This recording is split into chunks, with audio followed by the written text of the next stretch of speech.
The Intelligent Money British GT Championship hits a significant point in the 2021 season. The first of two double-header events, two 60-minute sprint races coming your way this afternoon from the Snetterton 300 circuit. More points on offer, more racing action for us, and two very exciting races, I'm sure, incoming. We've got some very interesting grids ahead of the races today. And some interesting weather in prospect as well. It is overcast, it is very, very windy, so the weather is moving through quickly. Because of the size of this place, as you can see, in some areas it's raining, in other areas it's actually quite bright and sunny, but that wind is certainly going to play its part, that is for sure.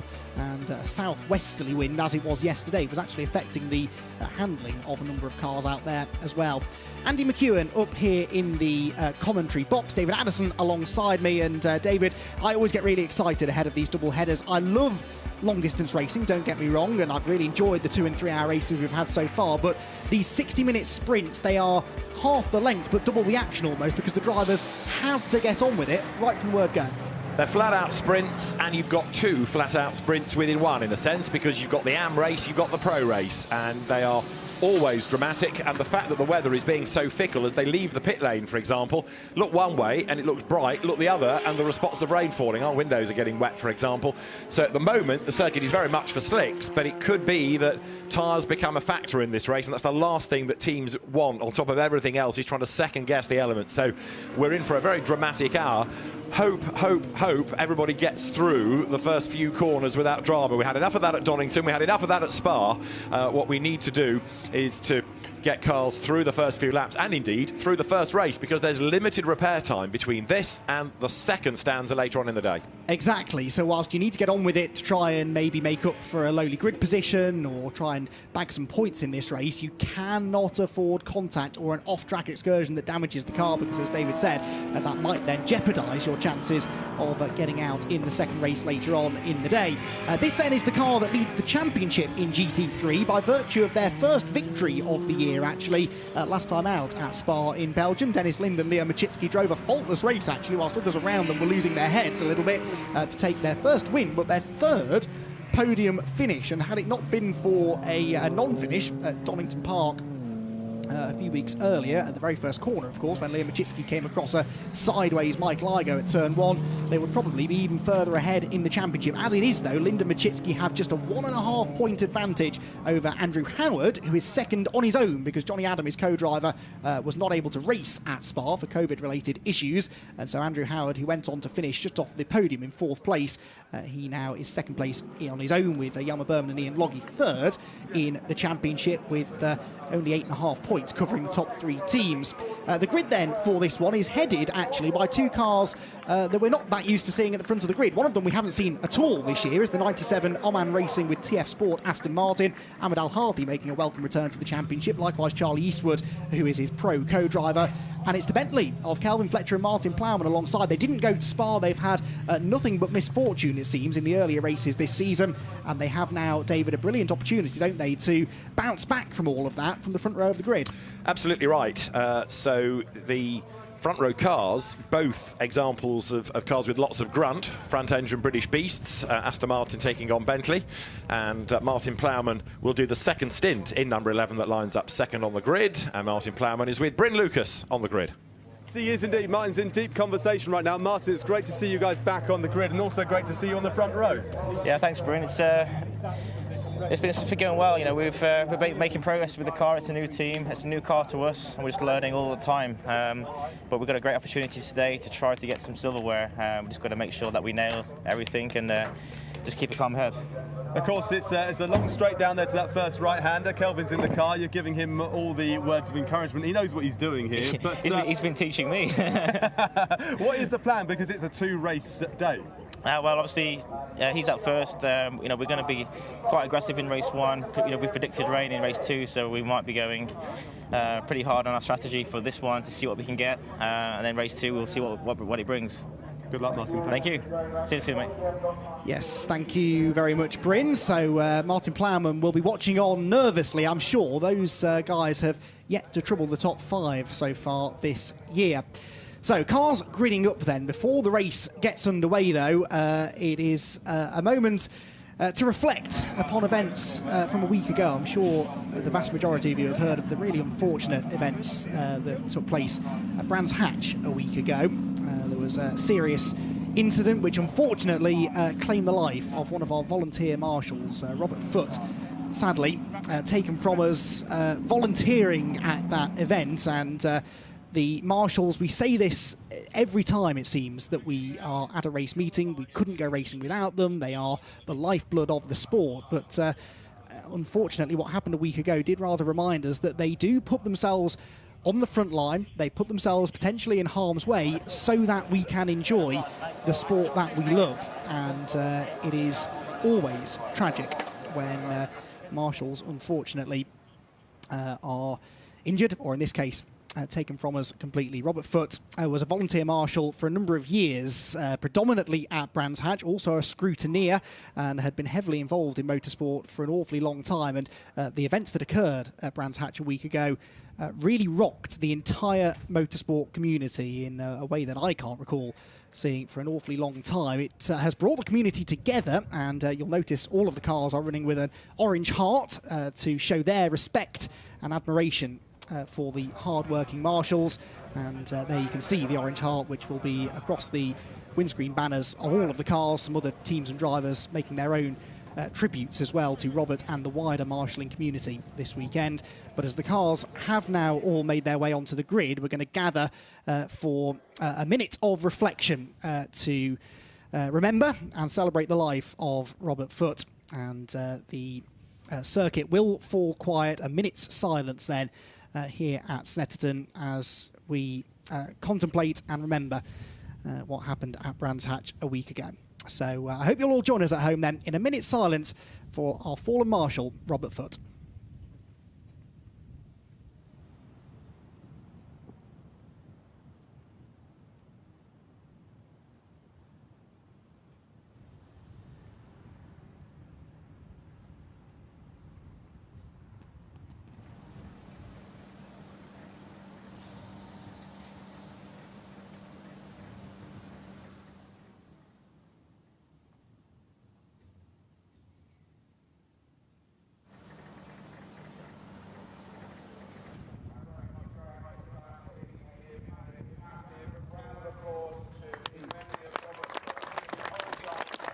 So thank you very much, everyone, for joining us in that moment of reflection. And I'm sure all of the spectators here today have very much got the marshals in their thoughts. And we are truly, truly sorry for their loss. The marshalling community is a family within the motorsport family. And we thank them from the very bottom of our hearts for all of the hard work they do.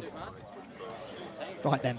The race then will be imminent. The activity resumes down on the grid then as final preparations are made for what promises to be a very, very exciting 60 minutes of racing then. As I've said, it is the Aston Martin number 97 on pole position with the number 11 Bentley alongside, and another team that had a really strong qualifying effort where Enduro Motorsport, the 77 McLaren, lines up third on the grid.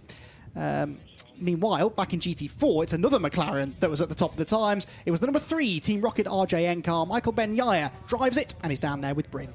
Yeah, you know, you talk about commentators' curses and things like that. Well, at Spa, I spoke to your teammate, Alan, and said, you know, this is looking very good for you at Spa, and we know what happened at the very, very start of that race. So, Michael, totally different scenario here at Snetterton, but you want some decent action from the off. Yeah, we just had a stroke of bad luck so far this season, and, you know, now we're just starting pole. Lan's going to take it nice and steady going around, and we'll see what he can do. But yeah, it's really nice to have everything change around over the season, and we're in a rapid car this weekend, and it's really good. It has been tough for you guys. 3 DNFs out of the 4 races so far, really. So 2 races today, you could really wipe that slate clean, couldn't you? Yeah, it's just been really unlucky, but you know, him qualifying P1 and also on P5 to end the race later, it's looking really good today. You know, feel really good. He feels really good, so hopefully we'll get the win today. Knock on wood. Yeah, good luck. Good luck. All right, thank you. Always been a good McLaren circuit, Snetterton, in GT3 or GT4, but in particular in the GT4 ranks this weekend, they look very strong. We've got 2 McLarens inside the top 4 positions within GT4, one on pole, and then the number 2 car, started by James Kell, shared with Jordan Collard, will start 4th on the grid. That's a new chassis for them after their original was very badly damaged at Spa 2 weeks ago. Snetterton is a very different circuit to a lot of the ones we've raced at so far, David. The Doningtons and Silverstones and Spas of the world with their long straights and their fast sweeping corners. Snetterton and Alton Park do tend to favour those mid-engine cars though, so a good chance for many to really get their season on track.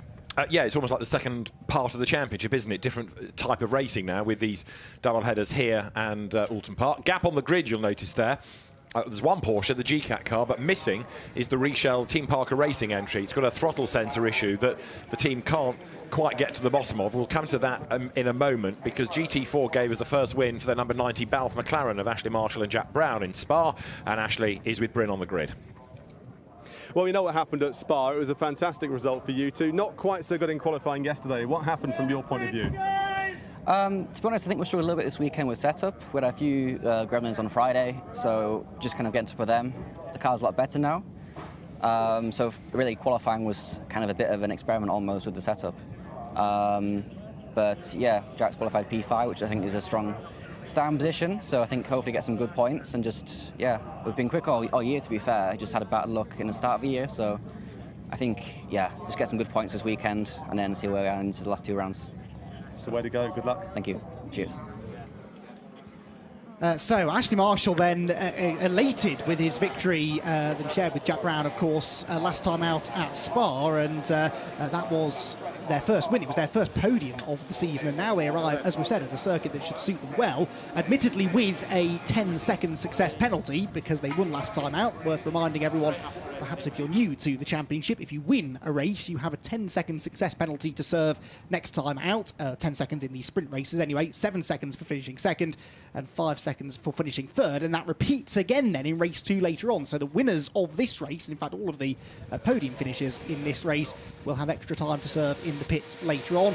And that always spices things up, David. It always gives us a comeback story, doesn't it? There's always somebody coming back, trying to fight back from that success penalty with only sometimes half an hour in which to do it. And you need a safety car, don't you, which can help or hinder your race accordingly. But yes, it ain't over until the end. And of course, that's one of the good things for the pros by going second, because if you do have a late race safety car, then it becomes very important indeed that you are there for the end, because that's when you can make a real difference. So we've got another gap on the grid. The number 42 Stellar Motorsport Audi, Richard Williams, should be going first. That car is missing from the grid as far as I can see, so we're trying to trace what's happening to that. We know that the TPR Porsche ain't on the grid. There's a car that had gear selection dramas yesterday, Stuart Proctor in the Balfe GT3 entry.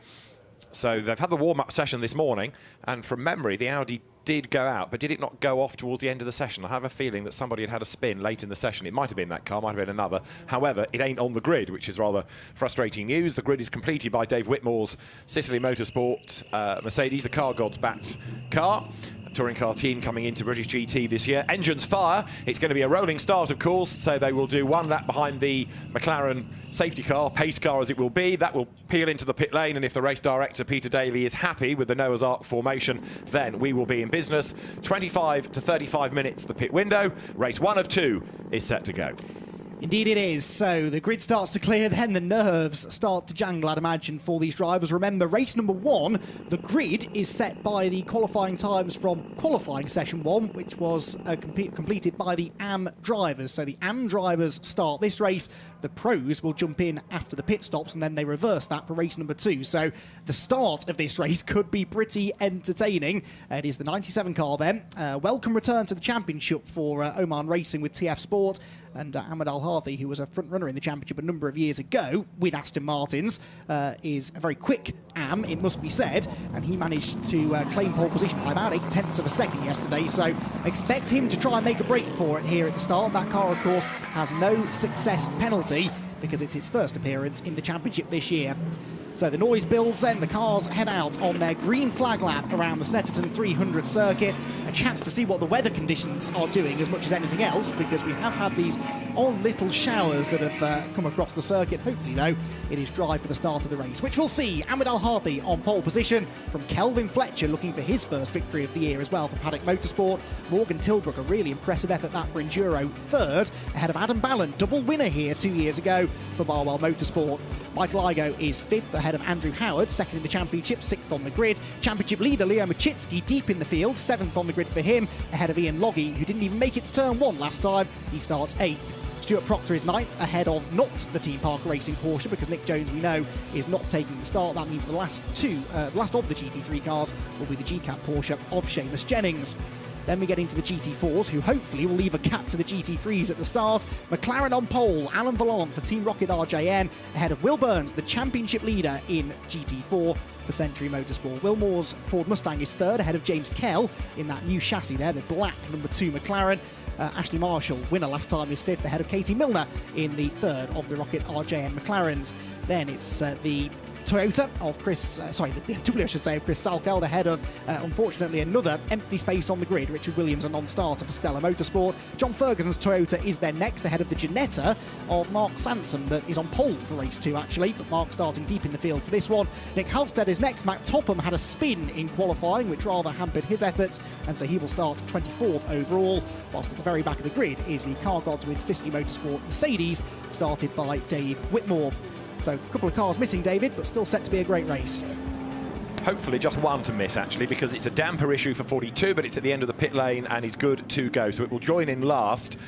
It won't, therefore, lose too much, only effectively 3 rows, but it is going to make it into the race, which is good news. Indeed. So through Brundle and Nelson go the field then, heading towards the end of the green flag lap, and this is I'm a little bit nervous about this because I've seen what's happened at the start of these races. Don't look. The last couple don't look, don't get nervous. And Snetterton is known, isn't it, for early drama. It's a narrow pit straight, it's a long run into Rich's corner, and then provided you get through Rich's in one piece, you then have to negotiate the real pinch point down at the Wilson hairpin, where there is always contact, there's always somebody that doesn't get their braking point quite right.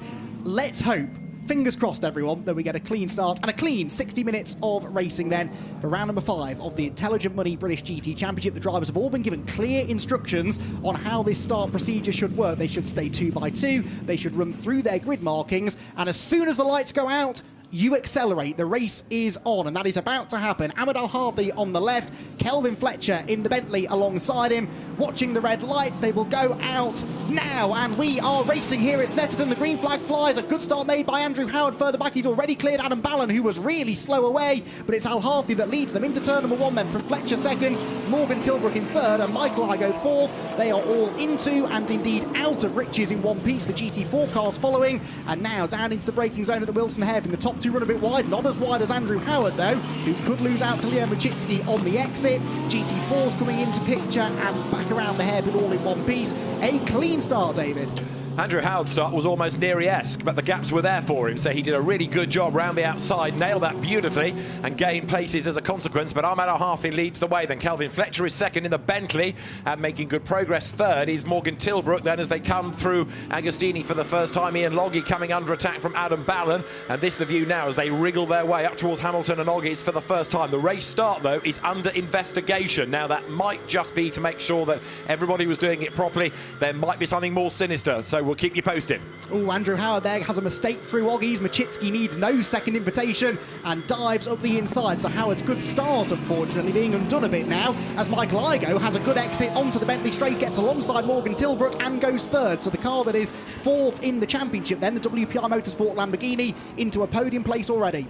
Down towards Brundle and Nelson they come then. Michael Igoe hustling on, and so also there is Leo MACHITSKI, having had that win at Spa. He's all over the back of 77 McLaren, so Morgan TILLBROOK, less experienced than those around him, losing places, but he's just got to keep the car up there to hand it over in a reasonable position for Marcus CLUTTON. He'll do the hard work. Ahmed Al-Harthi trying to get away, but Kelvin Fletcher going with him. So Kelvin, belying his relative lack of experience compared to Ahmed Al-Harthi, he is chasing the race leader. There is Adam Ballant ahead of Ian Loggy, and then next in the queue, Stuart Proctor. That's that's going to be 7th, 8th and 9th then as they come up towards the timing line at the end of lap 1 of the hour. Yeah, Kelvin Fletcher in his first season of GT3 racing, remember, Ahmed Al-Harthi not. He is a very experienced driver. This is a really good effort, this, from Kelvin. So through they go then. Al-Harthi leads Fletcher by 0.4 of a second, and there they are, look, the Bentley is really on it now. The Bentley Continental is good in the early part of the stint, but it does sometimes chew its tyres up a bit harder than the other cars. Is that going to hurt Fletcher later on? We'll have to wait and see. IGOE going with them in 3rd. We are on board here with Ian Logie in 8th position, and Adam Ballon right ahead of him. Both of these two could do with making progress, but they're not exactly sticking with the group ahead, are they? They're not. They're squabbling amongst themselves. Confirmation that no further action comes from the race start, so all is good. You're riding with Ian Logie. He's hustling on in pursuit of Adam Ballon, so 8th at the moment is the Mercedes, and actually there is a traffic jam forming. Morgan Tilbrook's pace means now that Leo MACHITSKI, Andrew Howard, then Adam Ballon, then this man, Ian Logie, are all starting to form in a line. It means the leading 3 getting away, and the cork in the bottle is that 4th place McLaren. Yeah, Morgan Tilbrook is quick, we know that. He qualified 3rd, but I think just a little tentative maybe in the early stages. Not tentative though is Kelvin Fletcher. He is right on the tail of the Aston Martin, and that Bentley, time and time again, has been the fastest car in the speed trap at the end of the Bentley straight, appropriately. Is he going to be able to attack? Not quite, but he's less than a car length behind Al-Harthi now, on board with the former Emmerdale actor then, who turns through the chicane. It does struggle to change direction a little bit though, the Continental, so he drops back again by a car length or so. So Fletcher at the moment is trying to work out whether he needs to be attacking for the lead or defending 2nd place, because the gaps are pretty comparable, aren't they, between Al-Harthi and Fletcher and IGOE. So the 2 Northwesterners running 2nd and 3rd, dropping down now towards the end of the lap, chasing Omani driver Ahmed Al-Harthi, who to the eye is creeping away. The TF Sport Aston Martin, run by Tom Ferrier's team, leads the way then. Aston Martin, Bentley, Lamborghini, 3 real supercar brands go across the line together. The gap 1st to 3rd, 1.2 seconds, and Michael IGOE does the fastest lap of the race. Morgan Tilbrook might not be matching them for pace, but I tell you what, he's driving a wide car and he's soaking up the pressure, with Leo MACHITSKI 5th and Andrew Howard next in the queue in 6th place. Actually, 6th from 8th on the grid isn't quite as good as his start made it look. Yes, and he made a mistake in the 3rd sector that time, because he dropped back considerably from MACHITSKI, over a second behind the Lamborghini now. So a little moment there maybe for Andrew Howard, who is known for being quite cautious at the start normally, but he really did see a chance, didn't he, off the line at least, to make some progress. He's faded to 6th again now though. Tilbrook possibly just warming to the task here as well, getting himself into the groove, drops down onto the brakes, into Agostini then. Leo MACHITSKI, the winner last time out, remember, has a 10-second success penalty to serve, so MACHITSKI being buried here in the pack. This is not good, is it? It's not, but he hasn't yet been able to find a way through, which is a surprise actually, because Leo is a much more experienced driver. We've got the first track limits warning coming. It is for Ian Logie, number 6, the Mercedes, and now look, the gap is building between the race leader and this fight for 2nd place in GT4 in the meantime. You've got there the Toyota Supra going through, John Ferguson battling away with the Matt Topham driven Aston Martin. 61 Mustang, however, is going nicely in GT4. Will Moore at the wheel of it. The class being led at the moment by number 3, Alain Valente, ahead of Will Burns' BMW. James Kell, after his dramas at Spa, he is 3rd in GT4. Mustang is 4th, and then there's the next wave of cars, if you like, going through. John Ferguson in the Supra, keeping the Aston at bay for now. And also on the back of that, you've got the Assetto Motorsport Ginetta, which is another car to watch. Mark Sansom at the wheel. Yeah, the battling in GT4 is brilliant, isn't it? Toyota, Aston Martin, McLaren and Ginetta were battling away there. There is the Katie Milner-driven RJM McLaren, the 3rd of the RJN cars in the class at the moment, but all of them running in the top 5, and this is exactly the tonic they needed, I think, after what's not been an ideal start to the season for them. Katie leading the way, but her teammate, Alain Valente, number 3, comes out of Murray's corner. He did have a 0.9 of a second advantage over Will Burns. I'd say it's maybe grown a fraction on this lap. Will Burns, championship leader, though, comfortably in GT4. Doesn't really need to take too many risks here. They go through and the gap has gone out by a tenth or so. Yeah, Valente pretty experienced in terms of GT cars, in as much as he's raced McLarens, he's raced briefly in Lamborghini Super Trofeo, has done a lot in Formula 4, and he hangs a wheel out there onto the dirt, doesn't he, going out of Riches, the first corner. So Alain Valente still leading by over a second, but little errors like that are going to cost him. 57, Will Burns bringing down the gap ever so slightly, and James Kell doing a good job in 3rd, the former Toyota driver, defecting from the Japanese brand to the British mark and redeeming himself after his Spa accident, which happened on his outlap on the Friday. yeah, their weekend really was over pretty much before it had even begun, wasn't it? But that car, as we said, a new chassis for them this weekend, and it's working well as well. It looked pretty good in qualifying yesterday. Third place for them, and of course, no success penalty, whereas the 57 car ahead of them has a 5-second success penalty because they finished third in class last time out. So as long as they stay within 5 seconds of the BMW, they should, in theory, make it a 1-2 for the team after the pit stops are completed. Lots of curb being taken there by James Kell, who turns his way through Oggies then into Williams and out onto that Bentley straight again. Avoid that little recticel barrier on the inside. Look at the mud that's been dragged onto the exit curbing there. We've had a lot of rain here this week, and if you run wide, there is never any grip on the grass really, but it's even more treacherous today. They have to keep it within those track limits. So there you've got going through number 2, James Kell in GT4. This is GT3 further up the road. Ahmed Al-Harfi leading now by 1.4 seconds, and he has now done the fastest lap of the race. So the Omani driver means business. He's stretching that gap. This was the predicted race 1 win, wasn't it? Because Al-Harfi and Eastwood, good combination of drivers, 2 quick drivers together. Calvin Fletcher second, and really everybody else is just trying to stay in the mix. What would save them is an early stint safety car to reduce the margin that Al-Harfi can build before he hands over to Charlie Eastwood. There is Fletcher second, Michael IGOE, the winner of the opening round of the championship at Brands Hatch, running third, and after a pretty lean time, struggled at Silverstone. They had that drama at Silverstone. They didn't really have the pace at Spa. They also need big points, Michael IGOE and Phil Keane out of this weekend.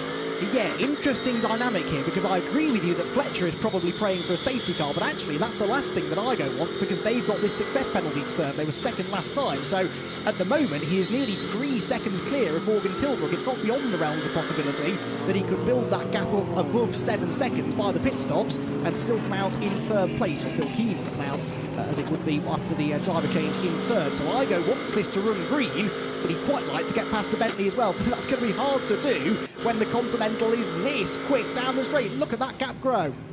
So nose to tail they now are for second and third. Top speeds down the Bentley straight are race vision powered by AWS graphic, proving that the Bentley is the quicker over the Aston Martins, plural. Andrew Howard and Ahmed Al-Harfi second and third ahead of Ian Loggy. So 4 front engine, big grunty GT cars using all of that speed, all of that acceleration, all of that torque in a straight line. And Calvin Fletcher, perhaps the bravest of all then.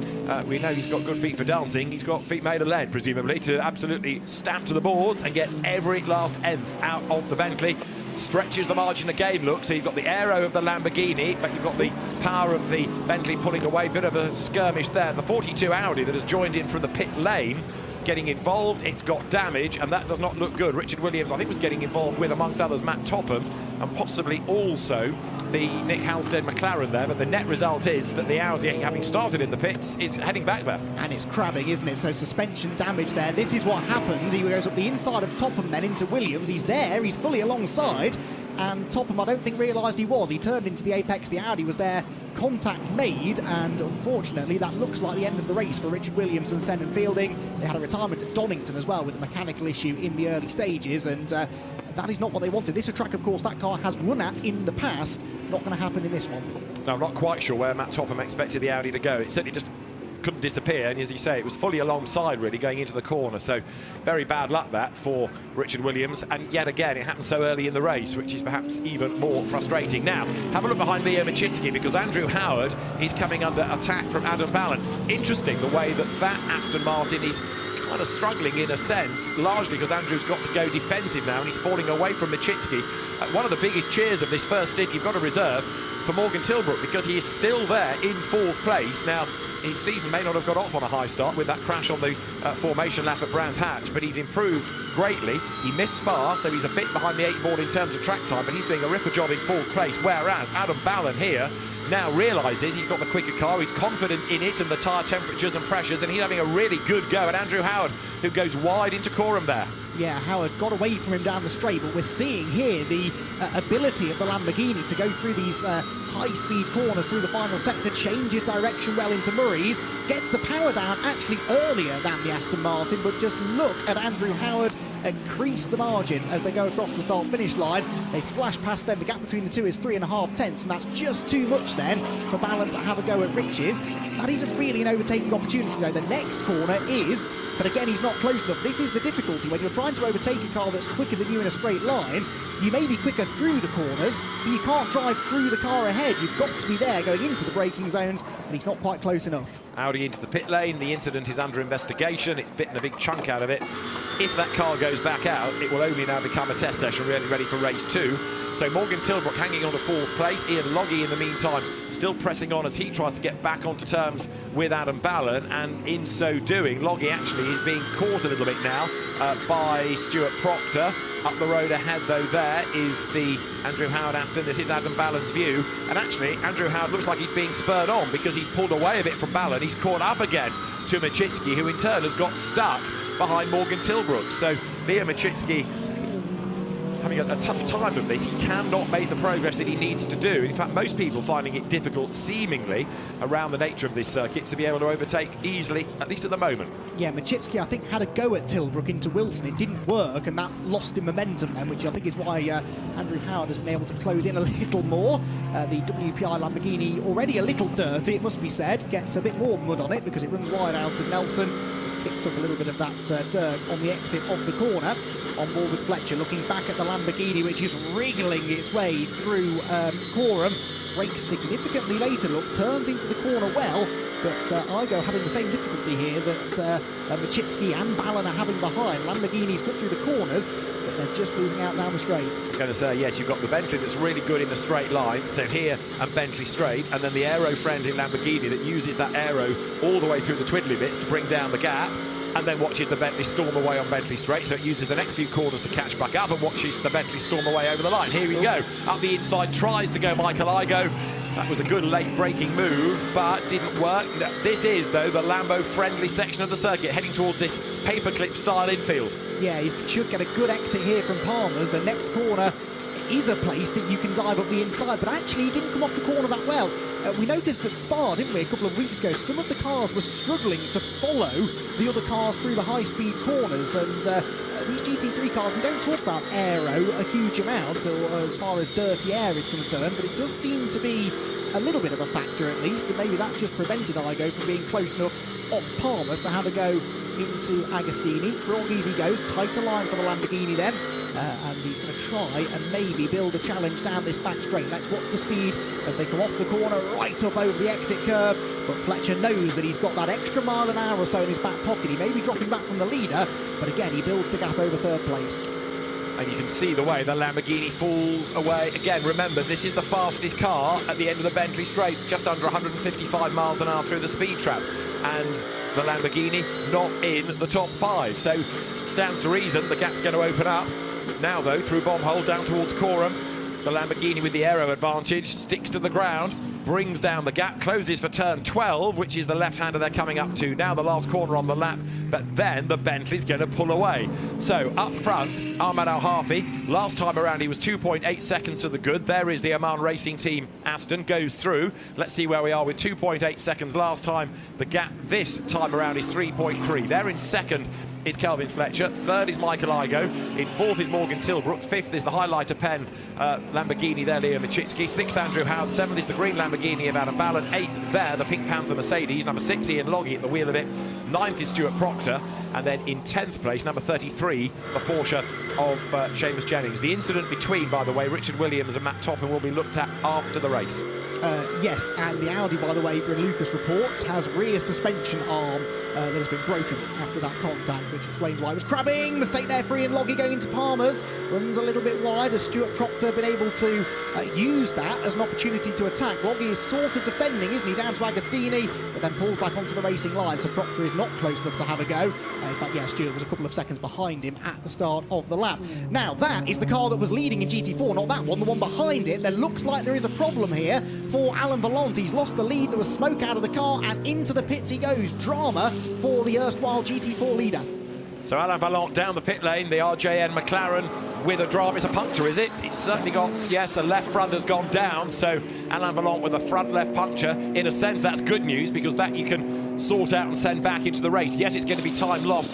He'll hopefully stay on the lead lap, but the good news is it's nothing more sinister, nothing mechanical. The question is, how's it happened? Has he run over a curb, or is that an actual failure within the tyre? And could it happen to anybody else? Well, it gives us a new GT4 leader. It is Will Burns here in the BMW. The Century Motorsport car takes over the lead. Up into second place now becomes James Kell, 1.3 seconds back. So one McLaren for the pits, another one gains a position. James Kell hustling on in pursuit of Will Burns here. They do hammer the curbs around here, don't they? And there are quite a few corners, especially on this infield section, where if you go over the inside edge of the curb, you can nick the sidewall on the back edge of that curbing, and especially if you do it on low pressures, it can come back to bite you later on. Track limits. Yep. Track limits. Stay off the curb in that case. So if that is what's happened to Alain Valente, then you could argue that he got what he deserved, really, but we are perhaps judging a little harshly out of all of that until we know for exactly why. You can see there how people have run wide. As they come back on, they bring some of the muck with them. It could be that that's just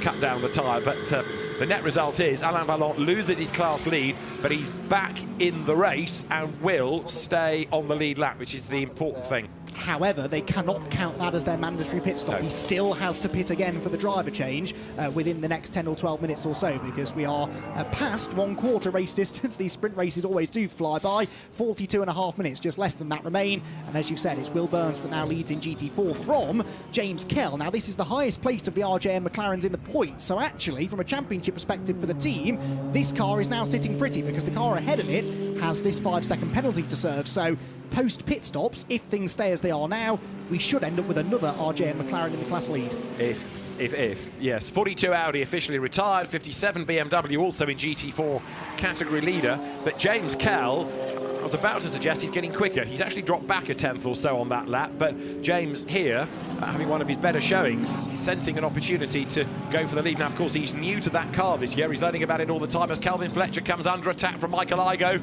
This is the battle for second place. The GT3 cars can make their pit stop between 22 and 32 minutes. They've got a little bit further to go then in this race to try and stagger the pit windows for the two categories so you don't get an overly cramped pit lane.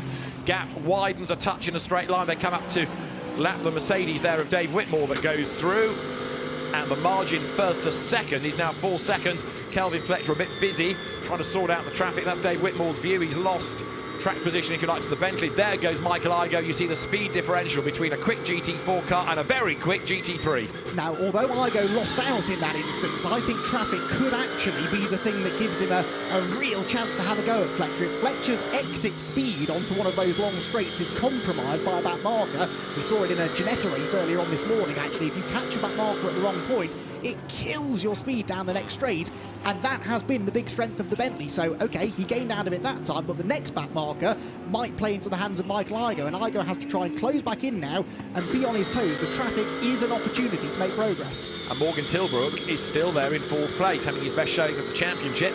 As you look back now from the Bentley, Michael Igoe, again, good through the twiddly bits, uses a big chunk of curb there.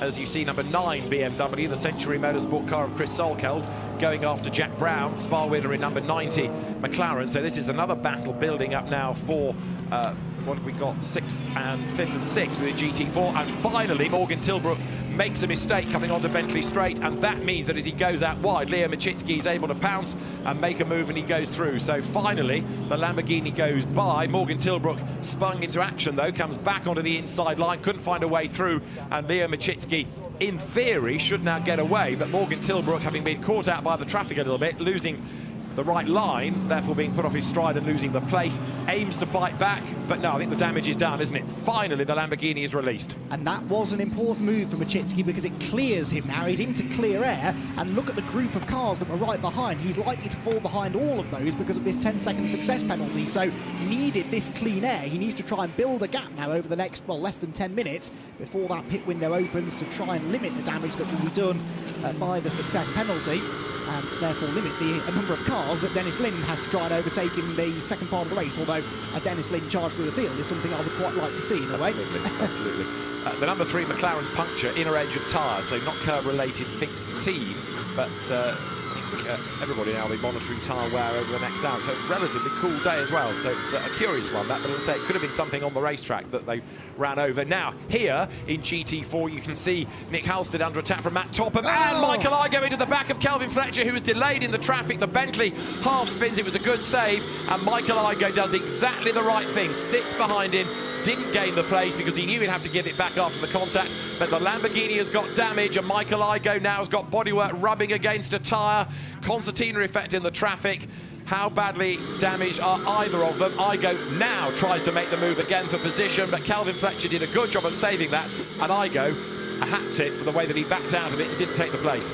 Yes, but as you say, how much damage is done, because that's quite a lot of tyre rub, isn't it? The bodywork is really starting to rub, and he's fading in a straight line more than usual. I'd say windscreen wipers on. Look for Kelvin Fletcher as he dives up the inside of the Newbridge Aston Martin, but that, I think, is going to be too much damage to wait it out. Ideally, he would want to wait until the pit window opens before he pits for repairs and sort of add that into their normal pit stop sequence, but I think that car might have to pit earlier than that. We'll wait and see, because he might now, with the window being open for GT3, be able to combine the two. It might be that grinds away. Equally, Igoe would come in early anyway to give way to Phil Keane. All the AMs will be in early, so that might have come at exactly the right moment. In comes Kelvin Fletcher, in comes Michael Igoe, in will come MACHITSKI, in will come TILLBROOK, in will come Andrew Howard. So virtually everybody in GT3 comes in. The one that's missed the window because they were so far up the road is Ahmad Al-Hafi. So this is going to be quite interesting, because he's going to have to do an extra lap relative to the other AMs from the equivalent stint. This is Barwell land, where the two Lamborghinis are in at once. They go nose first to keep the space in the pit lane rather than being flush against the pit boxes. There is Andrew Howard, there is Ian Loggy. So a GT3 car, 70 seconds line to line, plus these 10, 7 and 5 that Andy was explaining earlier on. So one or two of the pit stops are going to be that little bit longer. An extra 10 seconds for MACHITSKI, 7 seconds for Michael Igoe, and 5 for Stuart Proctor. Yes, so they are going to address the damage on the right front corner then. Yes, I'd forgotten it's an earlier pit window here at Snetterton than we would usually see. Quite a long way before half race distance in the end. So 10 extra seconds then for the 63 Lamborghini. There are 7 extra seconds for the 18. That gives them 7 extra seconds to repair the damage, I suppose, without actually losing any time. 7 seconds more of tank tape. Exactly, yes. And those mechanics are well trained. They can put an awful lot of tank tape on in an extra 7 seconds. Out goes Sandy Mitchell then at the wheel of the #1 car, the reigning champion. But there, the first car out of the pit lane will be the Bentley of Martin Plowman. The team manager of number 18, the WPI Lamborghini, has to make contact with the race director. We have on the timing screen the message, the incident is under investigation, and pretty quickly up comes the message that Peter Daly wants an audience with. The team manager of the WPI Lamborghini, which is there, back on track, jumps ahead of Dennis Lynn then, so Phil Keane ahead of Dennis Lynn because of the extra time spent, the success penalty, if you like, for winning at Spa. So it's going to be a jumbled order in GT3 and GT4 after the pit stops. Sandy Mitchell takes over now from Adam Ballon in #1. Yes, so Plowman then in the Bentley. Marcus Clutton jumps into the Enduro McLaren. Johnny Adam is in the Aston Martin that we can see up the road, and we are on board with the #1 of Sandy Mitchell. There is the race leader, Ahmad Al-Hafi, who, as David was saying, was almost too fast in his opening stint, and he ended up getting to the pit entry a little bit before the pit window opened, so had to do an extra lap. Now, because they had a healthy lead, I don't think that will hurt them too much, but Charlie Eastwood will now jump on board.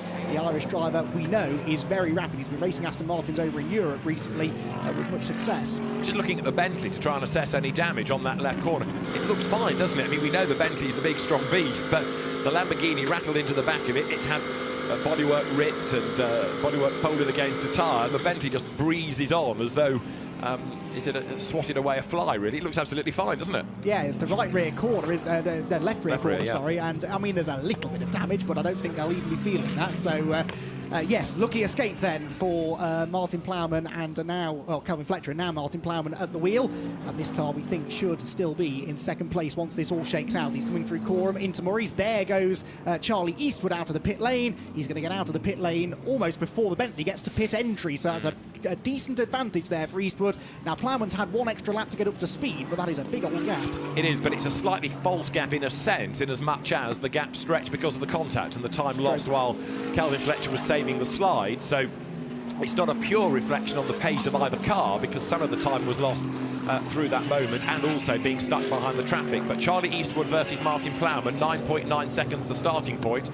This is going to be very interesting indeed, as here, look, number 40 McLaren of Nick Halstead tries to fend off Matt Topham. They have got Mark Sansom in the Assetto Motorsport Ginetta chasing them down. Assetto with the Ginetta there, look, next in the queue. That's going to be taken over by Charlie Robertson, and it's going to fly. So there's a lot to shake out of GT4. The Pro-Am Fox Motorsport McLaren swoops through Coram down towards turn 12. And, of course, the GT4 pit window will be opening after 28 minutes to the 38th minute of the race. So out of Murray's, they go then onto the pit straight, and they will, of course, not pit yet because that pit window is not yet open. Matt Topham, of course, similar really to Calvin Fletcher, lucky to get away with that contact. It was contact that broke the suspension on the Audi, but next to no damage on the Aston Martin. So these big front engine cars, they do seem to be a bit more robust maybe than some of the mid-engined cars around them. Out of Rich as he goes, looks to the inside, he's not close enough though. McLaren's strength very much on the brakes. He gets into the corner later on the brakes, but still maintains a tighter line. And there you can see the GCAT Racing Porsche trying to work its way through.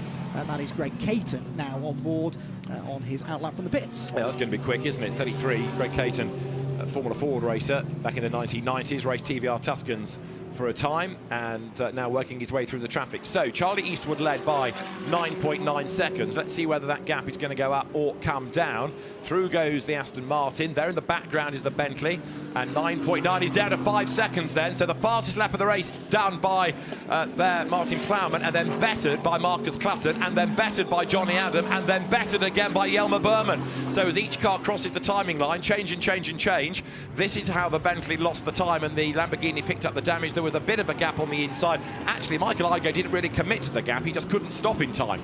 Yeah, this might tell us more. We're on board with Fletcher, so ahead of him, the GT4 traffic that he's about to lap are side by side, fighting for position, so he has to really brake early.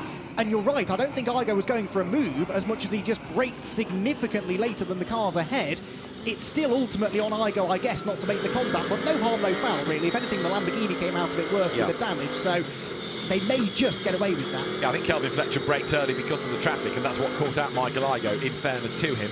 And again, full marks for not gaining the place. He sat back, realised he was at fault. YELMER BUURMAN then, fastest lap of the race, but that 5-second gap, down from 9.9 to 5 seconds between Eastwood and Plowman. I know that Charlie Eastwood, when he left the pit lane, was still accelerating, so again, it's not necessarily a true reflection, but on this lap, what you are seeing is that in Sector 1, the Aston is quicker than the Bentley, so the gap stretches by 4/10 in the first sector of the lap alone. YELMER BUURMAN hustling on behind Sandy Mitchell. Dennis Lind, after the 10-second delay in the pits, is down in 7th place, 18.6 seconds off the lead. The pit stop for 77, Marcus Clutton's car, is under investigation, and as you see, it is pit stop time for GT4. Yes, so in has come the race leader, which was the number 57. No, it's not actually. Will Burns has stayed out. So similar thing. I think the field was split there based on when exactly the pit window opened. So we've got half the GT4s in, but the leading half of the class have stayed out. Through go the GT3 leaders. Almost identical lap times there between the top two, but again, Clutton is faster than Plowman, and Johnny Adam a little bit faster than him. So they're all concertinaing together. Out gets Dave Whitmore, meanwhile, from the number 25 Mercedes. In will jump Jake Giddings, and there Scott McKenna will get into the number 15 Toyota. Watch for that car to move forward in the second half of the race. And we understand that Phil Keane, aboard number 18, the Michael Igoe Lamborghini, is going to get a 10-second stop-go penalty for causing a collision. Indeed, it's on the timing screen, 10-second stop-go penalty for the red Lamborghini for causing a collision. So you could argue, given the way that they had the same positions coming out of the corner as going in, that's on the harsh side, but driving standards are being very, very carefully looked at after Donington and after Spa. So a 10-second stop-go for Phil Keane. That's even worse in a way than the 10-second pit lane penalty, isn't it? Because you've got to do the drive-through element as well. So there is 18, and it's going to be a delayed 18. The news will get through to Phil Keane. All he can do is press on regardless, but that's going to drop that car down the order. Dennis Lind, by the way, fastest lap of the race. there's a surprise. He is in 8th position. He's actually the next car behind Phil Keane. But yeah, I do agree. I think that's a bit harsh. No, the positions didn't change, and the Lamborghini came out of it worse. But well, anyway, that is the decision that has been made. Right, GT4 pit stops now really do begin in earnest because the leaders are in. So the 57 BMW, the one that is sort of obscured behind the number 9, that will have its 5-second success penalty to serve. Newbridge's Aston Martin has 7 seconds, and the green and white number 90 Balfe Motorsport McLaren has 10. The other car that has a success penalty to serve, there are 4 in GT4, is the number 40 Fox Motorsport McLaren, because Nick Halstead and Jamie Stanley were 3rd at Donington, then didn't race at Spa, and if you miss the race immediately after you're on the podium, then you have to carry that success penalty over to the next race that you do race in, so they are serving a penalty not from the last round, but from the one before that. And I fear that trouble is brewing for number 77 as well, because the Enduro Motorsport team now being told to get in touch with the race director. So there could be something else in the system as a real battle pack builds up here nicely. Buurman on the back of Mitchell, who is on the back of Johnny Adam. 5th, 6th and 7th they run on the road. It is Dennis Lind, as I say, with the fastest lap of the race. So a winner 2 weeks ago in British GT for Lamborghini. Raced an Audi last week at the 24 Hours. Back to a Lamborghini. Different circuit, totally different layout from Spa, and much flatter, of course, but Dennis Lind leaping from car to car and looking to try to gain ground before the end, which is 28 minutes away. Lead gap 5.4 seconds. Last time Charlie Eastwood stretched the margin slightly again over Martin Plowman. And do we need to worry about number 9 with the bonnet up? I know they have a bit longer to serve in the pit lane, 14 seconds extra because it's a silver car, but bonnet up, should we worry? It's never a good sign, is it? It normally means there's something that is at least a concern to the team, whether it's an actual issue or something they can live with for the remaining 27 minutes or so. We will find out in due course, I suppose. I'm sure Bryn Lucas will be on the case. Out then go the GT4 cars. It'll take a lap for the timing screen to update, but we do expect, all things being equal, that it should be the number 2 McLaren that inherits the lead. There it is. Jordan Collard heads out of Palmer's. I can see no GT4 cars ahead of it, so I do think it's in the lead with the 57 car in second. And now it's going to be fascinating, isn't it, to see whether or not that gap comes down. Can Gus Burton close in on Jordan Collard? That ain't going to be easy. This is Jordan's view then. Part of the Collard dynasty. Brother Ricky, GT racer. Dad Rob, reigning British GT champion, touring car race winner. Late grandfather Mick Duffy Collard, hot rod legend. There over the timing line goes Martin Plowman once more. Gap 5.6 seconds. Then 3rd is Clutton, 4th is Adam, 5th is Mitchell, 6th is Buurman, 7th is Dennis the Menace. There he is, Dennis Lind, with the Barwell Run pack of highlighter pens, the multicoloured Lamborghini. He's done the fastest lap of the race. Remember, he's got to overcome the 10 seconds extra served in the pit lane. Take that away, he'd only be 5 seconds away from the leader, and it's 5 seconds between Eastwood and Plowman. So actually, that would have been a comparable front-running car were it not for the success pit stop. So that really now needs a safety car to bring it back into the game. Problem for number 9 was an oil leak. Apparently Chris Salkeld couldn't see anything in the car. They were topping up the oil, which is why they had the bonnet up. So it's still leaking, but they hope they've got enough oil in the system now to make it the remaining 26.5 minutes. So thank you to Bryn Lucas for that update. Oil's well that ends well, yes. Number 9 BMW then, hopefully, to survive to the end. They can run it for 26 more minutes, I'm sure. Fingers crossed. But they're going to be at the back of the pack, aren't they now? Andrew Gordon-Colbert, when he goes back into the, or when the car goes back into the race, will be the last classified car. He came out just behind Michael Benyaya in the delayed number 3 McLaren that's made an extra pit stop, so that sort of tells you how much time they've lost with all of that. On board with YELMER Buurman then. Now, YELMER Buurman was pretty quick in his qualifying session yesterday. In fact, he stuck this car on the front row for race number 2 later on. For the time being, though, he is resigned to fighting for 5th place here with Sandy Mitchell, with whom we ride on board, looking out through the rear diffuser of the Barwell Motorsport Lamborghini. But as I made the point earlier on, won 2 races here a couple of years ago, and that is a car off the road. Jake Giddings and the Sicily Mercedes getting it all wrong through the infield, so thankfully he had the good grace not to involve anybody in that, but that's the last thing you need when you're trying to get up through the order. Yes, that will, of course, Sandy Mitchell and YELMER Buurman's attention, and also Johnny Adam, who seems to have been really delayed in all of that, because Johnny is now really feeling the pressure from the Lamborghini behind. Aston Martin, Lamborghini and Mercedes. Nose to tail then through Rich's corner as the GT4 traffic once again starts to play a part. There you can see, look, Johnny Adam goes to the inside, doesn't sort of fully commit to it, but that puts Giddings on the dirty side of the road. There's no grip there, and there's even less on the grass. He actually did quite a good job to save that. I hope there wasn't contact, because the GT3 against GT4 tends to go down like a cup of cold sick in race control. Here's a look from on board. I think it was Jake Giddings, just as you say, getting onto the outside line and running out of traction. Ooh, missed the marker board, just rally crosses his way back onto the circuit. So Jonny Adam pressing on.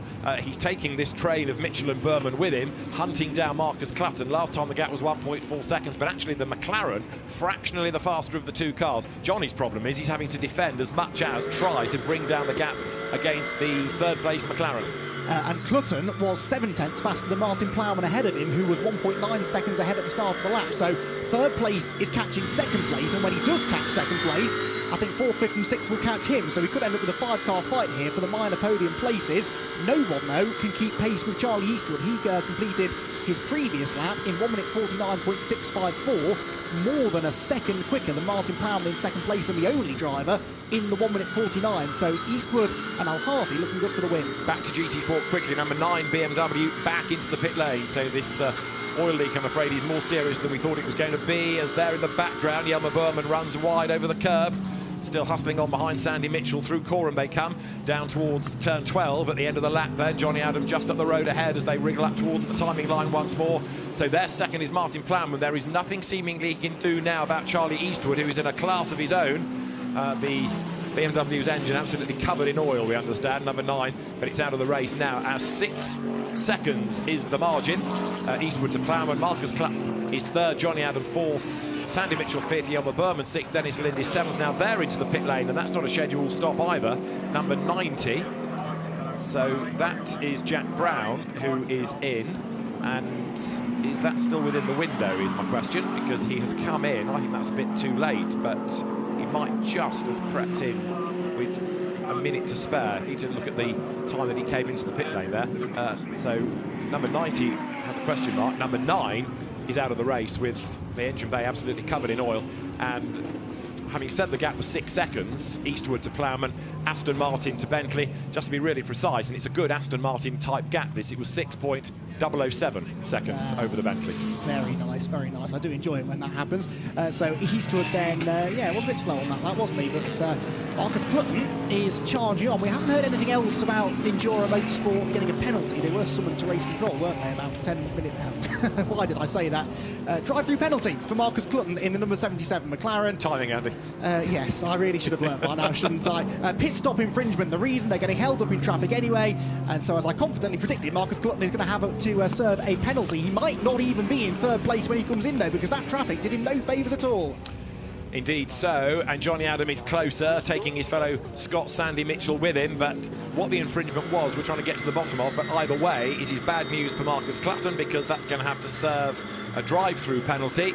So not quite as draconian as befell Phil Keane, but the McLaren should be in to get it out of the way. It does to an extent get him out of traffic for the moment, and then it'll put him back in, but no, carried on for another lap.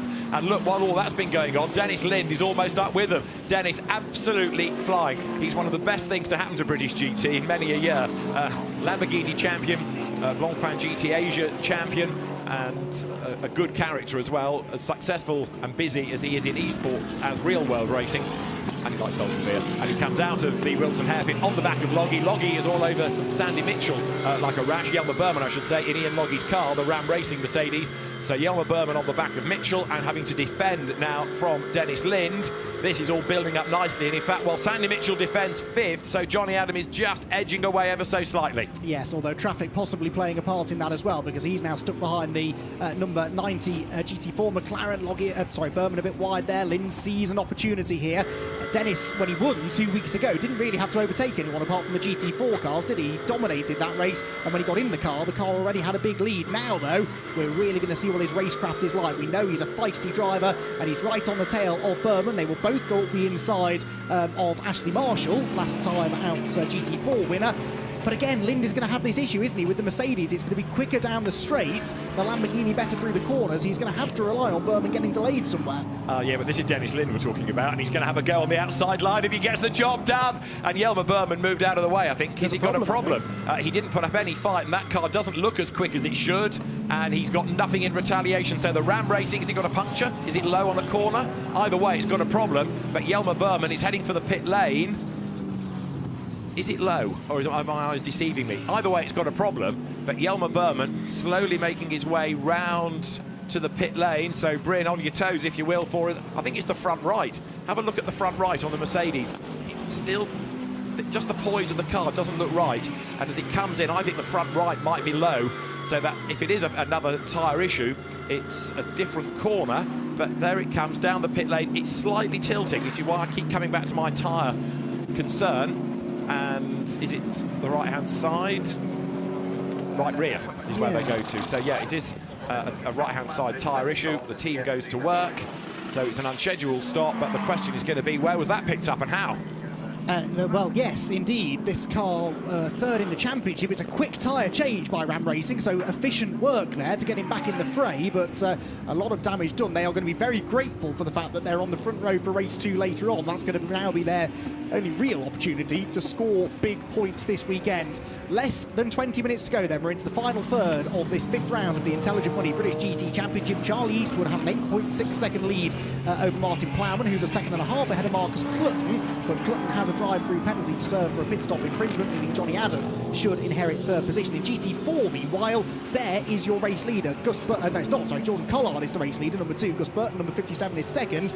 This, the fight for 3rd. Harry Hayek with Scott McKenna. I told you it was spectacular to watch Scott McKenna, and he's challenging here for a podium. Not only that, he's also leading the GT4 Pro-Am element ahead of Charlie Robertson in the Assetto Motorsport Ginetta. So the Speedworks Toyota then at the moment has the place as they swoop through the right of bomb hole down towards Coram. The Toyota inching up onto the back of Harry Hayek, the Australian ex-single-seater racer. But Scott McKenna, Ginetta champion, Porsche front runner last year, throws the car into the corner, and off the road has gone Matt Cowley, which doesn't happen very often. The Mustang gets back onto the tarmac, but he's had a wild old ride there, hasn't he, coming through Coram.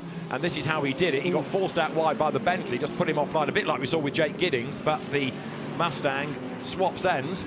Thankfully doesn't hit anything solid. That will have delayed Matt Cowley, the Rochdale-based Formula Ford racer, raced in the States for a time in single-seaters, but good to have him back in GT4s. Much underrated driver, underfunded, but underrated driver is Matt Cowley, and it's good to see him going well in this car run by Matt Nicol-Jones' Academy Motorsport team. That car now drops down to 16th place overall. Yeah, 6th in class. He was running 4th, so 2 places lost then within the GT4 category for the Mustang, as meanwhile the GT3 cars are carving their way past now some of the GT4 leaders. But is that not twice past the pit lane for Marcus Clutton? So he's still not taken this penalty, and if he keeps ignoring it, he's going to find himself in hotter than hot water.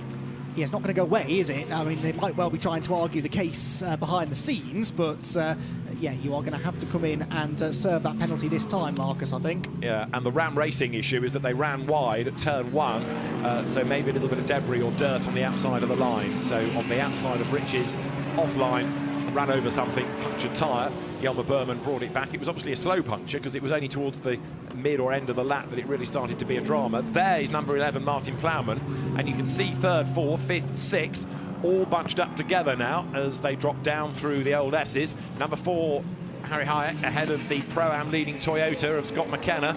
So really being able now to show us what he's capable of, taking over the car from John Ferguson, who's kept out of trouble in his stint. And these two, nose to tail, they are fighting for 3rd and 4th within GT4, but they're in different classes within the GT4 division. Yes, and because of the issues both of these cars have had so far this season, really it's the individual class championships they're sort of going for rather than the outright GT4 series, which has been dominated by Century Motorsport. Good exit there from McKenna, might be able to challenge into Rich's, which is where Marcus Clutton arrives, still on the racetrack. So I agree with you. I think that's 3 laps now and he's past the pits and not served the drive-through penalty. So either it's been taken away and we've not realised, or we could be in for an even stiffer penalty in a moment or two. I can still see a board being held out by the marshals opposite us that says drive-through. I can see 2 Lamborghinis nose to tail as Sandy Mitchell here is coming under attack from Dennis Lind then. So 5th and 6th. And this is nervy times for the Barwell squad. Mark Lemmer watching all of this from a Spanish holiday, but he's got his 2 cars here fighting over track position, and the last thing they need to do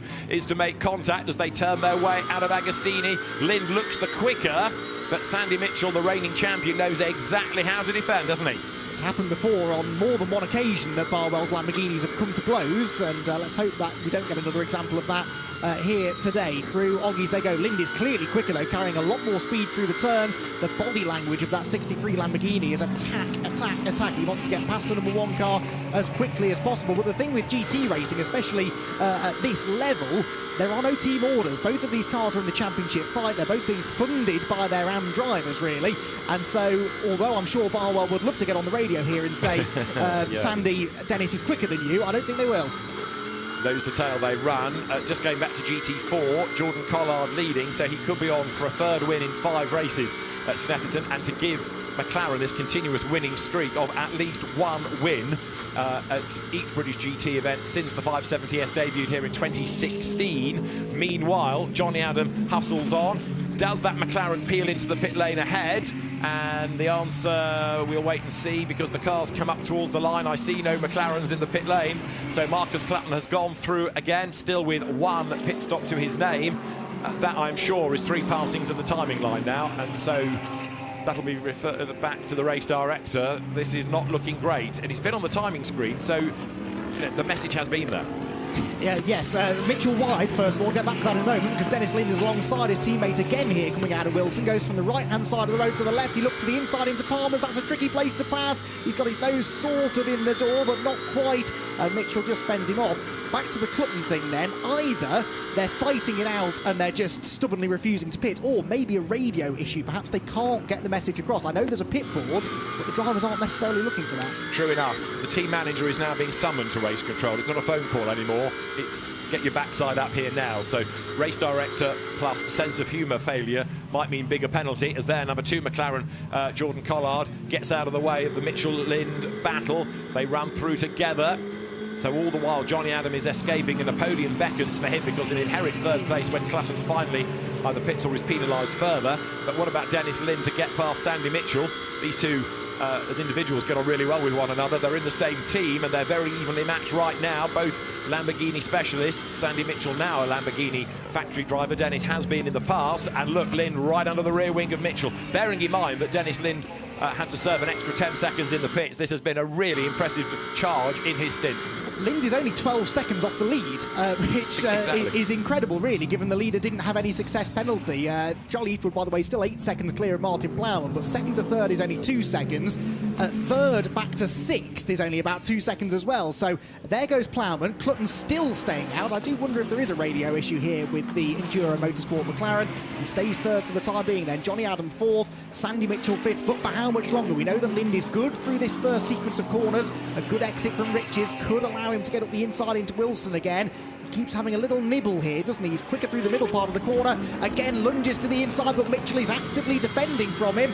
That is what the front of a Barwell Motorsport Lamborghini looks like, and it could not be closer to the rear of the number 1 car. But this is a proper battle for position, and as you made the point earlier, these are 2 independent drivers doing the best for their customer, for their AM, who are paying the bulk of the bills. And right now, Sandy Mitchell hangs on to 5th place. Dennis Lind is there in 6th.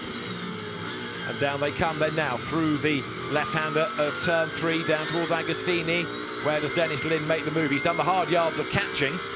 Also, just a quick word about YELMER BUURMAN. After his punctured tyre, he's down in 9th place behind the Phil Keane Lamborghini, which is 8th. Lewis Proctor is currently 7th, and Marcus CLUTTON stays out. Well, whether they agree or disagree with the penalty has been given. An incident involving car 77 is now under investigation. This, I fear, is going to rumble on. So when you get to join us for race 2, we'll probably finish off the race 1 story for number 77, because there's a lot brewing, I fear, there. Mitchell here has escaped a little bit in a straight line, but Dennis Lind really good on the brakes. Yes, 2 identical cars run out of the same stable, of course, but setup-wise, they could be very different, because it may well be that it's especially the AM drivers, really, that they tend to tailor the setup around, so perhaps they have a slightly lower downforce setting on the number 1 car, and that maybe is just allowing Sandy Mitchell to get away from Dennis down the straight, but through the corners, Lind, no doubt about it, is the quicker of the 2. He's less than a car length behind now as they come out of Murray's and across the start-finish line. We have 10.5 minutes to go. 26 laps have been completed.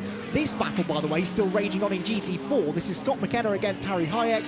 3rd place in GT4 is the position they're debating here. And it's been a good defensive drive, this, from Harry Hayek, hasn't it, to keep Scott behind? It has, and just like we've talked about in the context of GT3, it's the same time in GT4. Different shapes, different sizes, different configurations as Lynn gets the move done on Mitchell coming out of Wilson, forces him out wide, and he goes through up into 5th place then. So number 63, Dennis Lind, goes through, and his next target is Johnny Adam, who is only about 0.6 of a second up the road. It's another mega Lind charge. This is how he did it, Andy. Yeah, outbraked himself, Mitchell, didn't he? He was defending and then braked a bit too late, which is easily done. And then Dennis gave him no second invitation to get up the inside into Palm as he just squeezed the number 1 car a little bit. No contact made, and he's perfectly within his rights to do that.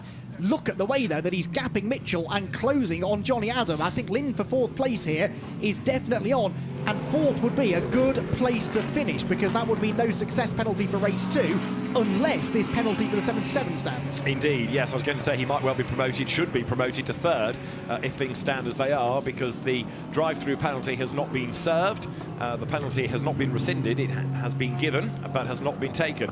So Johnny Adam is trying to close on Marcus Clutton. Of course, Johnny now not being able to think about the championship because he'll never outscore Andrew Howard this year. A little bit like there was an incident here and Johnny was given a personal penalty and ended up that season on different points from Andrew Howard going back a few seasons. As now Scott McKenna on the grass and all tries to prise open the door to get past Harry Hayek. He can't do it. But the Toyota Supra having one of its best showings of the season then. Speedworks run car on the back of the Rocket Team RJN entry, Bob Neville's team, and as they come down Bentley Straight, it's Aero versus Horses, and the Toyota has a cheeky look to the inside, but Scott McKenna was too far back to really make that a serious bid. What he's trying to do is force an error out of Harry Hayek. There's another incident being looked at, which is between number 40, Jamie Stanley, and 27, Darren Turner. I'm sure those cars clashed in the co-driver's hands early on in the race. Anyway, it's being looked at. And there, Dennis Lind makes his move against Johnny Adam. This is down towards turn 3. Johnny Adam might prove to be a tougher nut to crack, of course. Multiple British GT champion. And there, he's having to go defensive. Still, you notice 77 has not served the penalty. Yes. The fact that that incident is now under investigation, though, tells me that I think they might have actually taken the penalty away for now, and they're just going to investigate it post-race. So they may not end up getting in hot water for not serving the penalty, but there may still be a post-race penalty to be served instead. We'll wait and see. Dennis Lind, though, forcing Johnny Adam there to defend into Oggies. I'll tell you what, if Lind gets on with this and clears Adam quickly, he could actually finish 3rd on the road, couldn't he? Because Marcus Clutton is less than 2 seconds ahead of these two. Of course, as Johnny Adam defends slightly, though, that will delay this pair and allow Marcus to build the gap again. Down the Bentley Straight they go. It's the Bentley in 2nd place at the front of picture there. Martin Plowman. There goes Marcus Clutton. And there, Johnny Adam and Dennis Lind, nose to tail, through the left, into the tighter right at Nelson.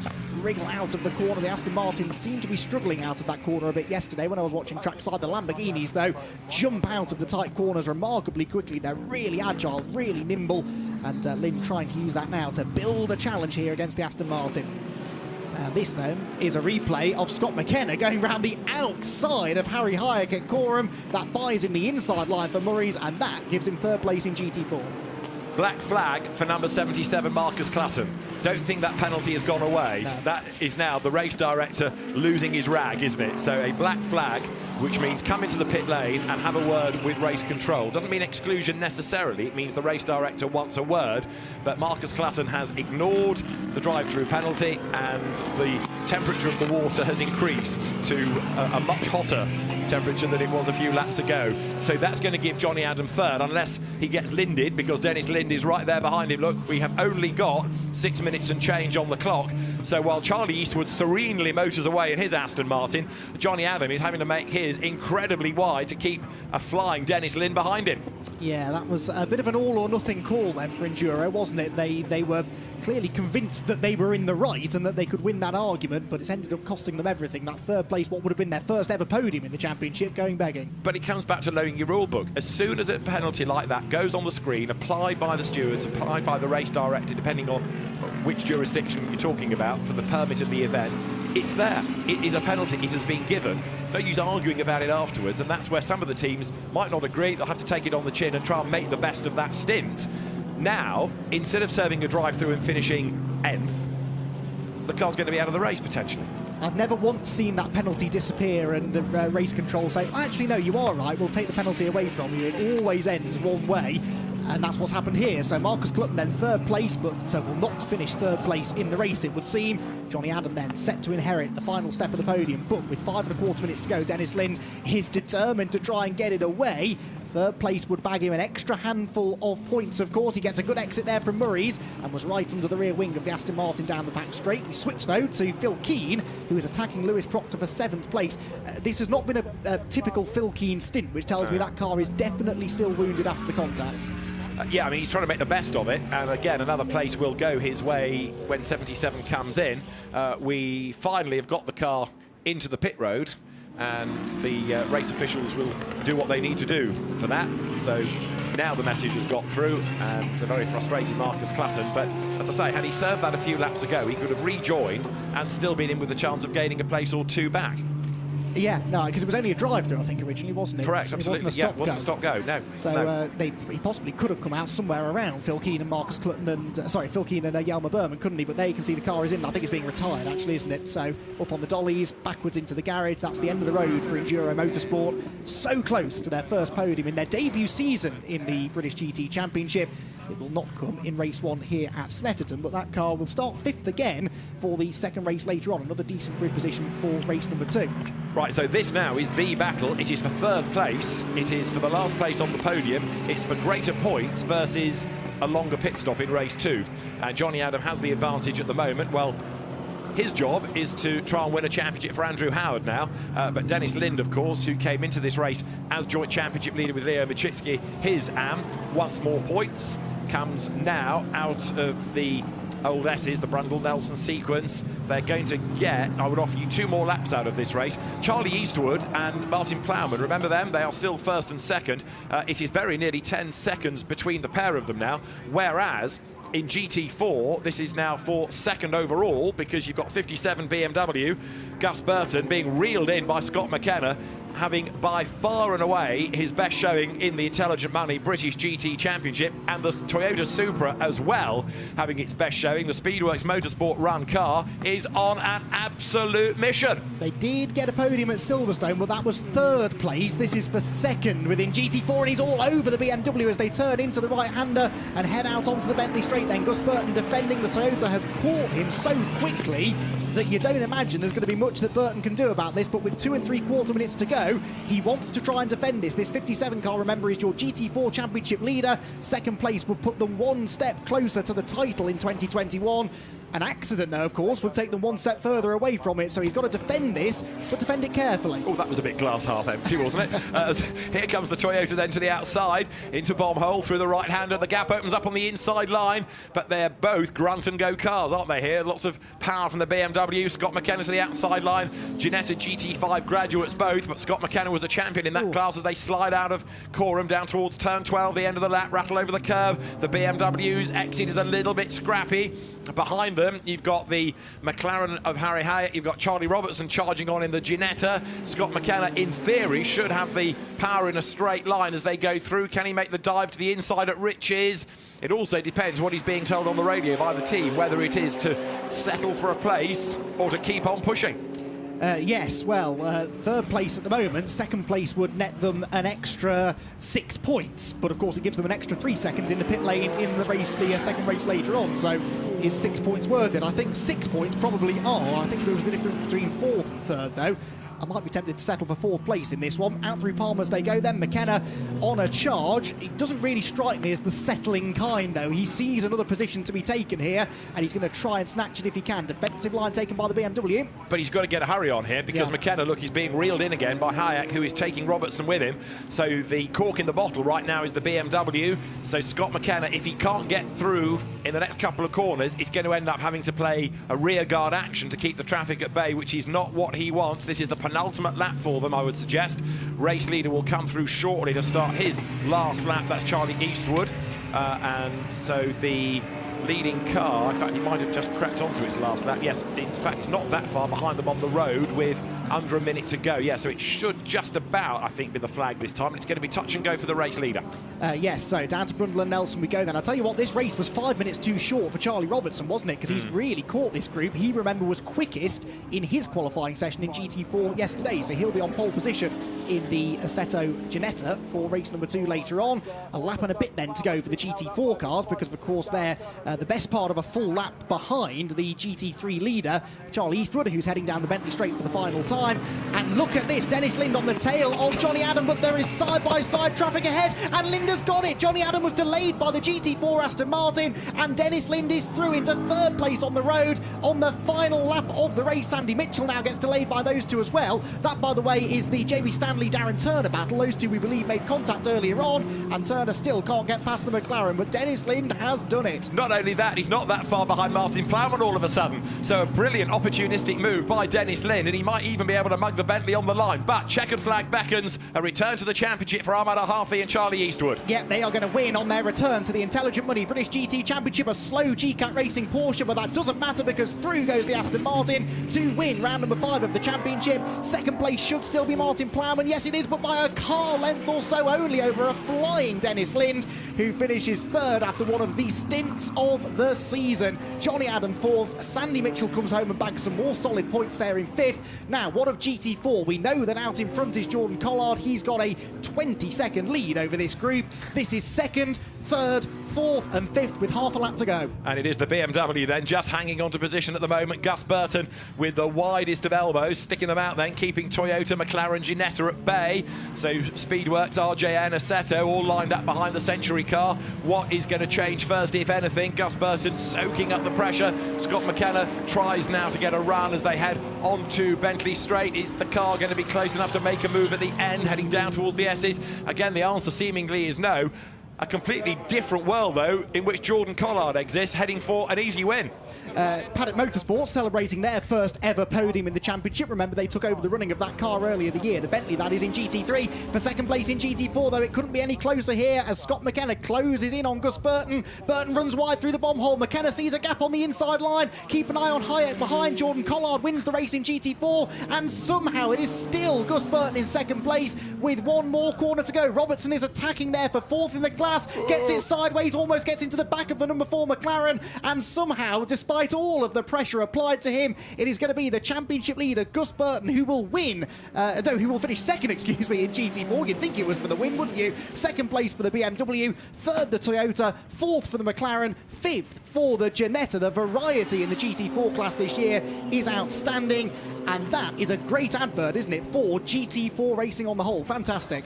Absolutely right, and a really good drive that by Gus Burton for lap after lap to soak up the pressure with the number of cars behind him building all the time. Excellent job done then. So a good win for Jordan Collard. What's that, 3 out of 5 in terms of Snetterton visits. It maintains McLaren's winning streak of a win at every event here for the 570S since 2016, and a good comeback after lots of damage at Spa for Bob Neville's RJN team. But welcome back to the championship. TF Sport, Ahmad Al-Harfi and Charlie Eastwood take outright race honours, but now with 10 seconds to serve in the pits in race 2, life is going to be a lot tougher later on in the day.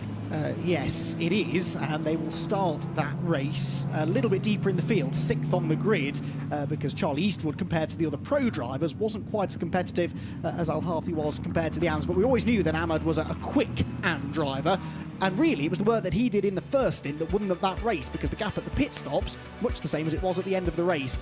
That gap then was 8.2 seconds, which sees Ahmad Al-Harfi and Charlie Eastwood take the victory for Oman Racing with TF Sport. Martin Plowman and Calvin Fletcher, the team that they run themselves, getting their first ever podium in the Bentley Continental GT3. What a drive from Dennis Lind. He is 3rd with Leo MACHITSKI. They will extend their championship lead, of course, over those that matter. Andrew Howard and Johnny Adam 4th. Andrew is 2nd in the points, so not a bad result for him either. Then it was Sandy Mitchell and Adam Ballon. The Proctors were 6th. Phil Keane and Michael Igoe with their wounded Lamborghini were 7th, ahead of Ram Racing's Mercedes, also in strife with that puncture.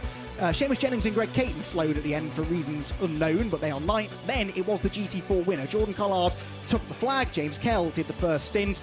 Came into the pit lane 2nd, but they came out with a lead they never lost. Then it was Will Burns and Gus Byrne with a terrific 2nd place fight. Scott McKenna and John Ferguson back on the podium ahead of Katie Milner and Harry Hayek. Mark Sansom and Charlie Robertson, pole sitters later on this afternoon. Some decent points from a 5th place in race number 1. And then it was Wilmore and Matt Cowley after their spin at Coram, who were next in the GT4 rank. Then it was Jack Brown and Ashley Marshall, that 10-second success penalty, rather taking them out of contention. Nick Halstead managed to, Jamie Stanley managed to keep Darren Turner at bay there in their little battle that was ongoing through much of the second half of the race. Then it was Dave Whitmore and Jake Giddings in the Mercedes. Alan Valente and Michael Banyar were next. Then those that were in strife, TILLBROOK and Clutton with the black flag. Gordon Colbert retired into the pit lane, and Richard Williams out in the first part of the stint with damaged suspension. So, Charlie Eastwood and Ahmed Al-Hardi are the winners then. Martin Plowman and Calvin Fletcher third. But something that occurred to me just then, David, that we didn't really touch on during the race was the significance of that Lind-Adam battle, because they are the top 2 cars in the championship, and of course Lind managing to get some points away from the Aston. Highlights though of round number 5 of the Intelligent Money British GT Championship. Ahmed Al-Hardi started on pole position in the bright sunshine at the Snetterton 300 circuit, with Kelvin Fletcher slotting into 2nd and Enduro Motorsports Morgan TILLBROOK in 3rd position. It was, mercifully, a clean start, not only for the GT3, but also for the GT4 field, who were being led in the early stages by the number 3 McLaren, which had started on pole position. That car started by Alan Valente. On board look there from Sandy Mitchell, who did not get a great start from the GT3 ranks. Andrew Howard went to the right, and he got swamped and really spent the rest of the race trying to fight back. Contact then between Richard Williams and Matt Topham put Williams out with damaged suspension in the Audi, and the GT3 battle was as close as you like it in the early stages. With a healthy lead in GT4, unfortunately, trouble was on the horizon for Valente with a puncture. Then there was contact between Michael Igoe and Kelvin Fletcher as they battled for 2nd just before the pit window opened. In they came. Luckily, WPI were able to use this as an opportunity to fix the front of the car, but the Lamborghini still lost time with that, coupled with the success penalty they had to serve. In came the 27 and 40. They would have contact in the second part of the race, whilst a success penalty for the 57 BMW that inherited the GT4 lead put them behind car number 2 in 2nd place in the GT4 class. In the second stint, it was really all about Dennis Lind, who drove past YELMER BUURMAN as YELMER slowed with a slow puncture. Off went Matt Cowley in the number 61 Ford Mustang. He had a spin up at Coram, and then Marcus Clutton was handed a drive-through penalty for a pit lane infringement. He ignored it and was eventually given the black flag. Dennis Lind and Sandy Mitchell were having a brilliant Barwell Motorsports scrap. Eventually the mistake came from Mitchell. He ran wide, Lind got him at the Wilson hairpin, and then set about getting past Johnny Adam. Scott McKenna seized 3rd place away in the GT4 class from Harry Hayek with a brilliant move around the outside at Coram, and then he started to attack Will Burns. Will Burns was making that the widest BMW GT4 in existence. Al-Hardi and Eastwood though won in GT3 ahead of Martin Plowman and Kelvin Fletcher, and in GT4 it was the Rocket RJM McLaren that took the victory. So incredible racing there, particularly in the GT4 class, but in GT3 it was Charlie Eastwood who took the checkered flag, but really the hard work done by Ahmed Al-Hardi in the first stint. Well, you say hard work. It looked like such a simple win for you two. If I start with you, Ahmed, it was your return. 2017 was when, 2013 you had a win here. We thought you were going to come here 17 months ago. It didn't quite happen, but how about that? No, amazing return to British GT. Really proud of Oman Racing and what was done today alongside Charlie and the team. We were really working really hard behind the scenes to make sure that being away from the car for such a long time and then just announcing our new partnerships and being here, it means a lot for me and it means a lot to Oman as well. So I'm really happy. The race was very clean. The start was good, and I was pushing as hard as I could. And it was just a matter of keeping on the track and just listening to what Charlie was explaining to me the whole weekend. And Charlie, for you got in the car, it was really a case of maintain, wasn't it? Yeah, exactly. Ahmed done all the hard work, so I just had to, as you say, maintain it as best as I could, and the guys were just keeping me updated with the gap and everything. But yeah, good to get my first British GT win, and yeah, Ahmed made it very easy with an unbelievable performance yesterday, and then same again today. So I think it might be slightly trickier in race 2, but well done both of you. Thank you very much. well, fantastic return to the championship. It doesn't get much better than that, does it? A dominant race victory. Indeed, and actually it's quite good to see Charlie Eastwood take the win, because in a sense, when you think Aston Martins and British GT, you think Johnny Adam, and it's nice to see somebody else kind of stepping out of Johnny's shadow. I don't mean that unkindly to Johnny, because we know he's a class act, 4 times a champion, but it proves that other British drivers are able to still pedal an Aston Martin very quickly indeed. And Charlie Eastwood, of course, part of that TF Sports squad that's taken on ELMS, WEC, and now a British GT race winner as well. And the Omani driver there, Ahmad Al-Hafi, talking to the officials, and the drivers in a few moments will be called forward for the podium. But a good GT4 win. James Kell taking honours with Jordan Collard, bouncing back after their Spa disappointment there with Bryn. You make it a bit of a good habit here, don't you, Jordan? It was a decent result. Yeah, I've got a pretty good conversion rate here so far. I think I've had a podium every time I've raced here, so at least in the McLaren. So yeah, it goes well around here. And to be honest, this is just a massive shout out to RGM. We've had a really tough year so far. The boys have had some long weeks, especially after the last couple rounds. So this is really out to the team. They've worked really hard to get us this. So massive shout out to them. It's a long shout since that podium, the first race of the season for yourself as well, James. Yeah, it's been a long time coming, and yeah, we've been pushing hard. Obviously made a few mistakes, but we're back on the podium now, and it's just great to be on the top step. First time British GT, so really happy with that as well. Congratulations, well done. Cheers, thanks a lot. Thank you. McLarens have looked strong all weekend, really, in GT4, and yes, I'm happy for James and Jordan, but you have to feel, don't you, really, for the number 3 car, because Alain Valente, with that really unfortunate puncture, they were looking almost unbeatable up until that point. Indeed so, but really good to have a first-time victory for James Kell, developing nicely as a driver, because he'd done precious little of any standing before he came into GT racing. Right, we're going through the podiums. There you have the 3rd place, Dennis Lind and Leo MACHITSKI. And on a grey day like this, they certainly stand out, don't they? They brighten the place up, don't they? And so too did the antics of Dennis Lind in that stint. A real feel-good story here for Paddock Motorsport as well. Martin Plowman and Calvin Fletcher, good friends off track, business partners now as well. But it was Ahmad Al-Hafi and Charlie Eastwood for Oman Racing with TF Sport on their return, who are victorious. And what a nice sight. Podiums, lots of drivers, no face masks, a proper beaming smile across everybody's face. It makes you think that normality is back. Yes, let's hope so. It is the one thing that I think everyone's missed from these podiums, seeing the smiles on the faces of the drivers. And yes, the champagne shower, an enthusiastic one. All 3 of those teams have something in particular to really celebrate there, don't they? Be it a win on their return for Oman, first ever podium for Paddock, and then what a significant podium that could prove to be for the 63 car as far as the championship goes. Absolutely right. Leo MACHITSKI has been a big stalwart supporter of SRO GT racing, whether it's been British, whether it's been international racing, and if a title is his this year, it will be well deserved, as there the GT4 drivers step forward, and for 3rd place, Scott McKenna and John Ferguson in the Toyota Supra, finally having some good luck.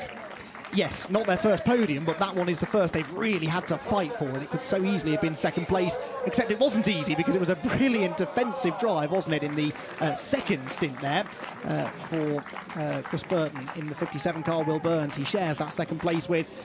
And then on the top step of the podium, as we've said, for the first time, Jordan Collard and James Kell, first time together for those 2, first ever time on the top step of an Intelligent Money British GT podium for James Kell, who is pretty happy with that. James has made a pretty quick climb, actually. He has rocketed through the club racing scene, hasn't he, through Mazda MX-5 racing and such. A very talented driver, I think. See what he did. Excellent stuff. James Kell, Jordan Collard take GT4 honours, richly deserved. And James, who was a bit red-faced after damaging the car in free practice at Spa. The next race is a race winner, and that will be a massive boost to his confidence. The same true for John Ferguson and Scott McKenna, as now the Pro-Am combination step forward. So I think the Toyota drivers are going to be back on the podium for the top step this time. There you've got Nick Halstead and Jamie Stanley. Jamie, of course, outright GT4 champion a few years ago when he drove with Christian Dick, the man who runs the Toyota. So it all links together nicely. Does indeed.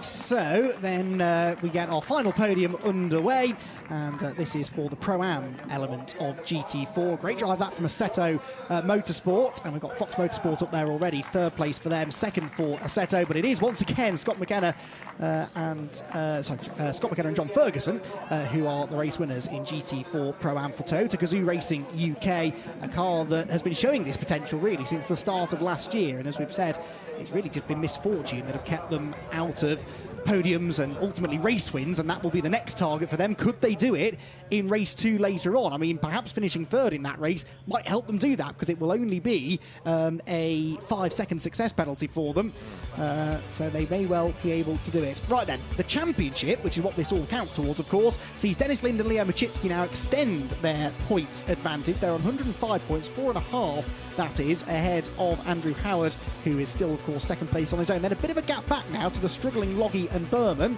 with Johnny Adam fourth place still. Adam Ballon and Sandy Mitchell round out the top 5. And look at that, IGOE and Keane down in 6th position. So a bad race when they really couldn't afford it. Now, that's the GT3 standings. GT4 has not been quite as tight just because of the dominance of the 57 squad, and it is Gus Burton and Will Burns who lead the way.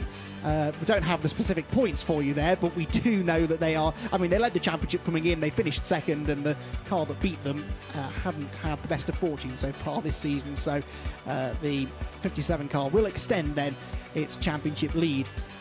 We will have our second race for the Intelligent Money British GT Championship later on today. Start time of 4:15. We'll be on air for all of the pre-race build-up at 4 o'clock. So I do hope you can join us later on. It's been a fantastic first race of the day here for the Intelligent Money British GT Championship. That second race promises to be just as entertaining later on. And we hope that you'll be able to join us for round number 6 of the championship at 4 o'clock this afternoon here from Snetterton.